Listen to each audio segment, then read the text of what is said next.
Signs indicate China's top-tier cities also in trouble. China's economic downturn, affluent youth struggle with marriage costs. Baidu's stock plummets after revelation of using Wenxin Yiyan for military AI training. Xi Jinping takes action following Li Ching-te's win, CCP plans to suppress Taiwan by all means. It's all covered in today's China Truths.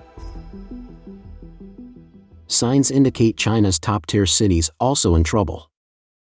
According to social media reports, many domestic real estate agents have been calling landlords lately, informing them that the market is not doing well this year and requesting an extension of the vacancy period. Otherwise, the contract will be terminated. Originally, landlords entrusted their properties to agents and could collect rent for 11 months each year. Extending the vacancy period means that landlords can only receive rent for 10 months in the future. After the housing market in China became difficult to sell, it is now also difficult to rent. Even Beijing is facing this situation. A homeowner in Sanlitun said that their 2-bedroom apartment, only 100 meters from the subway station, has been vacant for a full 2 months without being rented. They had to renovate the house, but the rent is now cheaper than before the renovation. They said, "We never thought that such a prime location in Sanlitun would be difficult to rent out." The same situation is happening in Wanhua City, outside Dongximen and Liangmei Park in Beijing. The rental market in Beijing is bleak, partly due to the continuous decline in the permanent population of Beijing. Moreover, those leaving Beijing in the latest round are becoming high-end residents renting in core areas such as Dongximen and Sanlitun. An agent in the Taipingqiao area of Xiqing, Beijing, said that starting from November, about 2 or 3 out of every 10 customers would suddenly tell him that they were leaving Beijing. Most of the people renting in Taipingqiao are from high-paying industries such as medicine, finance, and law. These people leaving Beijing are related to Xi Jinping's continuous crackdown on the finance and medical industries. China's middle class is being affected by political struggles. Recent news about the complete collapse of the piano industry and significant price reductions on Apple products in China have also trended on Weibo. Data shows that in the first 3 quarters of 2023, 2 piano manufacturers in China experienced a massive decline in revenue, with Helen Piano's revenue decreasing by 21.99% and Zhujiang Pianos by 31.47%. About 30% of domestic music training institutions and piano stores closed by the end of 2022. Overnight, both piano sales and teaching collapsed. As for Apple, the discounted products include the iPhone 15 and MacBook Air, with prices reduced by 400 to 800 yuan, approximately $56 to $112. Some people ask, Apple's significant price reduction for the new year has never happened before. What does this mean? An article responds, saying that the price reductions for pianos and Apple products both point to the middle class. In summary, consumption related to the middle class is shrinking, and assets related to the middle class are collapsing. In September of last year, the Swiss Neue Zürcher Zeitung commented that Xi Jinping broke an unwritten agreement between the Chinese Communist Party and the public. The government allows the people to work hard and get rich, and the people give up participating in politics. Now, facing the increasingly deteriorating economic situation, the patience of China's middle class is reaching its limit. The white paper revolution is enough to illustrate this trend, and in the future, the dissatisfaction of the middle class may evolve into protests and social unrest. China's economic downturn, affluent youth struggle with marriage costs. As China's overall economy slows down, youth unemployment reaches record levels, employment prospects dim, consumer confidence drops, and the business environment remains unstable. An increasing number of individuals are opting for singlehood. Even some relatively affluent young people express concerns about the high cost of marriage, fearing they cannot bear the financial burden. According to a report by Reuters, 32-year-old Victor Li desires to get married soon, but like many other Chinese young people facing uncertain economic prospects, this affluent entrepreneur from Shanghai is unsure if he can afford it. He is participating in a social event in Shanghai specifically organized for educated and relatively affluent singles. Li said, "For us, marriage is a very expensive thing, especially in big cities like Shanghai. Economically speaking, the pressure is significant for young people, including myself." This event is organized by Julia Meng's company, Julia's Events. Meng notes that an increasing number of individuals aged 35 and above have practically given up on getting married. Similar to participant Jack Jiang, young Chinese express a desire to marry, but high housing prices, uncertain employment prospects, and the overall economic situation pose challenges. This 32-year-old entrepreneur states, "It's not that we want to be single, it's the city structure and economic situation that lead to this outcome." In recent years, the Chinese Communist Party, CCP, has continuously issued new regulations, intensifying pressure and control on businesses, causing many to worry about losing everything overnight. Some affluent individuals choose to relocate overseas. The phenomenon of young people being unwilling to marry is causing concern among policymakers.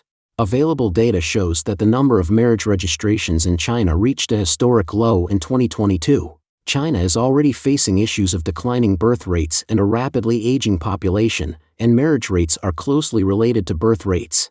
China currently has one of the world's lowest fertility rates. It is expected that data to be released this Wednesday will show China's population declining for the second consecutive year, raising concerns about another population crisis. The reasons and consequences of the decline in the number of marriages have sparked widespread discussion in China. The Chinese economy has entered an impossible triangle, where, for young people, not having a house means not getting married. Not getting married affects the birth rate, and the population crisis, in turn, impacts the economy. The term four-nose youth has emerged on mainland Chinese social media, meaning no love, no marriage, no buying a house, no having children. Some netizens say, in the past, marriage was for survival, now, not getting married is also for survival. Baidu's stock plummets after revelation of using Wenxin Yiyan for military AI training. Last Friday evening, the Hong Kong-based South China Morning Post cited sources involved in the project, reporting that a research team from the PLA's Strategic Support Force has connected its military artificial intelligence, AI, to Baidu's Wenxin Yiyan AI model and iFlytek's Xinghua model. This collaboration aims to enhance military AI's understanding of unpredictable adversaries and improve communication between AI and military commanders. The military AI of the Chinese Communist Party can process data collected by frontline units using sensors. It can transform this information into descriptive language or images and then transmit it to commercial AI models. This development allows military AI to become more human-like, better understand commanders' intentions, and communicate with humans. The report raised concerns about potential U.S. sanctions. Baidu's Hong Kong stock opened more than 5% lower on Monday, quickly dropping over 10% in the morning, and the decline continued in the afternoon, with Baidu closing down over 11%. In recent years, the U.S. has been targeting Chinese companies aiding the CCP's military ambitions, imposing sanctions consecutively. Baidu responded to the reports, stating that the company has no cooperation or affiliation with military research labs and is unaware of any related research projects. Baidu also claimed that even if the military uses Wenxin Yiyan, it is the public online version. A military journal affiliated with the CCP, Command Control and Simulation, published an article last month disclosing the PLA Strategic Support Force's research team's integration of commercial AI models and military AI. The aim is to leverage the vast databases of commercial AI for military strategic planning, predict regional actions, and provide more detailed analysis reports to military commanders. The article mentions using Wenxin Yiyan to predict U.S. military actions and the Xinghua model to generate analysis reports. On Chinese social media, reports of military AI connecting with Wenxin Yiyan excited some nationalist sentiments, praising the CCP's military technology as powerful. However, many netizens mocked the situation, joking that the military is training military AI using Baidu's AI, colloquially referred to as artificial stupidity, and the prospects may be disastrous. While promoted by the CCP as China's top AI to counter ChatGPT, Wenxin Yiyan falls short in actual capabilities. Chinese netizens often share chat screenshots where Wenxin Yiyan responds irrelevantly or is easily deceived by users. Xi Jinping takes action following Li Ching-te's win, CCP plans to suppress Taiwan by all means. The Taiwan, or also called Republic of China, Election concluded with Lai Ching-te and Xiao Mei-chin elected as the next president and vice president of Taiwan. While dozens of countries globally expressed congratulations and praise for Taiwan's democratic achievements, the CCP intensified efforts to suppress Taiwan. The CCP, using economic incentives, facilitated the severance of diplomatic ties between Nauru and Taiwan. On January 15, the Nauruan government announced the severance of diplomatic ties with Taiwan in favor of recognizing the CCP. This marks Taiwan's first diplomatic ally turning towards Beijing after the presidential election. Taiwan's Ministry of Foreign Affairs criticized this as a hasty diplomatic breakup, with Deputy Minister of Foreign Affairs Tin Chongquang stating in a press conference, "If they think they can undermine Taiwan by using such despicable methods to seize our diplomatic allies, I believe they, China, are wrong." He pointed out that China is attempting to undermine Taiwan's democratic achievements, and in the future, it will continue to use other vile means to attack Taiwan's international space. Taiwan's Ministry of Foreign Affairs is vigilant and will monitor the situation. Professor Xie Tian from the Darla Moore School of Business at the University of South Carolina commented on the situation, stating, "The CCP is restricting Taiwan's living space, diplomatic space. Since President Tsai Ing-wen took office until now, the CCP has taken over more than 10 countries from Taiwan, without diplomatic relations, which are mostly small and insignificant countries. The CCP is using China's resources, exploiting the Chinese people to threaten Taiwan, canceling and stifling Taiwan's diplomatic space." With Nauru suddenly breaking ties, this country has repeatedly betrayed its trust, changing its stance and breaking ties with Taiwan several times. This timing is obviously the CCP's choice to further suppress Taiwan after the elections. The CCP is very angry because it wanted to actively intervene in Taiwan's elections, but it didn't succeed, exposing the world to the ugliness of the CCP. Earlier, Singapore's Ministry of Foreign Affairs congratulated Lai Ching-te and his party on their election victory, stating, "Singapore will continue to develop close and long-standing friendly relations with Taiwan and its people based on our One China policy." CCP spokesperson Mao Ning stated that China immediately lodged solemn representations with Singapore and hoped Singapore would strictly adhere to the One China principle.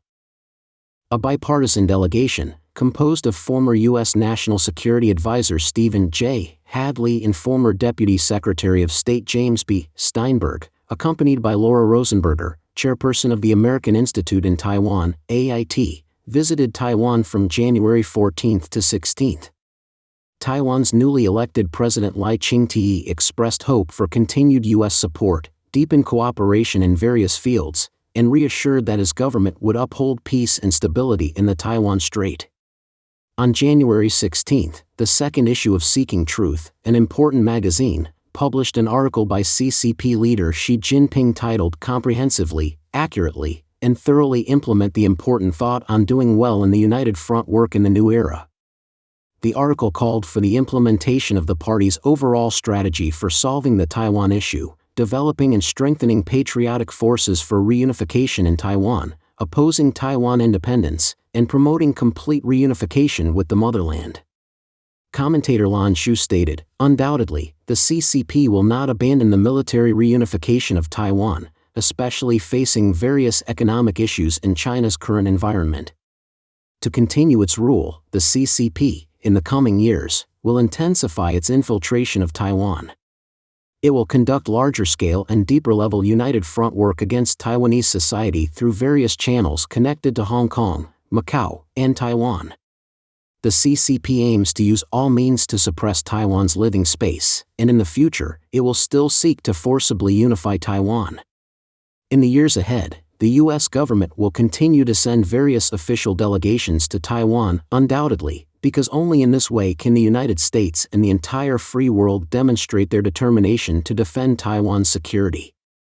The more the CCP suppresses Taiwan's international living space, the more Western countries will send such delegations to communicate and exchange with Taiwan, supporting Taiwan economically, militarily, and politically to maintain its living space and defend the security of the Taiwan Strait. Don't forget to leave a comment in the section below to share your opinions on today's topic with us. Make sure to like and subscribe to see more interesting topics from China Truths.